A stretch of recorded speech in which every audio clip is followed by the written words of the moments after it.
আমাদের অনেকের বাচ্চাদেরই সমস্যা আছে যে ক্লাস চলাকালীন তারা বোর্ডে যা দেখছে সেটা ঠিকমতো লিখে আনতে পারছে না, টিউশন পড়তে গিয়ে ঠিকমতো লিখতে পারছে না বা পরীক্ষার সময় লিখতে পারছে না।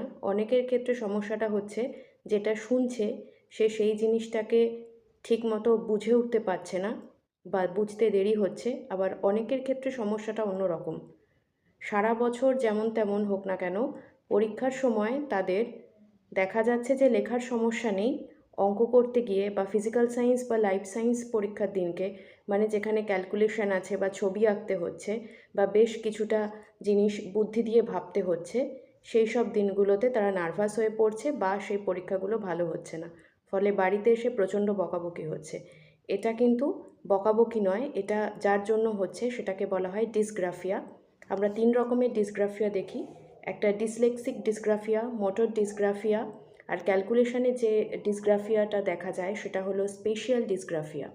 তো এই 3 রকমের ডিসগ্রাফিয়া আমরা দেখছি এবং এই ডিসগ্রাফিয়ার জন্য বাচ্চাদের কাউন্সেলিং দরকার হয় বা ঠিক কোন জায়গাটাতে সমস্যা সেটা বুঝলে ওদের সমস্যার সমাধানটা তাড়াতাড়ি করা যায়।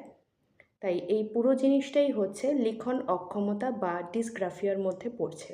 এটা সবসময় ওদের দোষ নয় বা ওরা যে ফাঁকিবাজি করে করছে কাজটা সেটা নয়। ডিসগ্রাফিয়া নিয়ে ডিটেলস থাকবে পরের ভিডিওতে।